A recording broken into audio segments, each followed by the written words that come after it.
Hello সম্মানিত viewers, আপনারা সবাই কেমন আছেন? আমিও ভালো আছি। আপনাদের মাঝে আবারও নতুন একটা ভিডিও নিয়ে আসলাম। বিল্ডিংয়ের নকশা ডিজাইনগুলো কিভাবে করা হয়, এই যে দেখতেছেন, এটা ছোট্ট বিল্ডিং। তো বিল্ডিংয়ে কিভাবে পিলারের নকশাগুলো করা হয়েছে, এই যে পিলারের মাথা, বডি, আবার পিলারের নিচের অংশ কাজগুলো করা হয়েছে সম্পূর্ণ সিমেন্ট বালু দিয়ে। আপনারাও চাইলে আমাদেরকে দিয়ে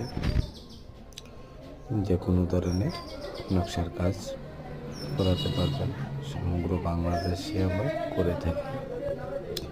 যোগাযোগ নাম্বার দেওয়া থাকবে, অবশ্যই আরও প্রয়োজন পরামর্শের জন্য যোগাযোগ করতে পারবেন।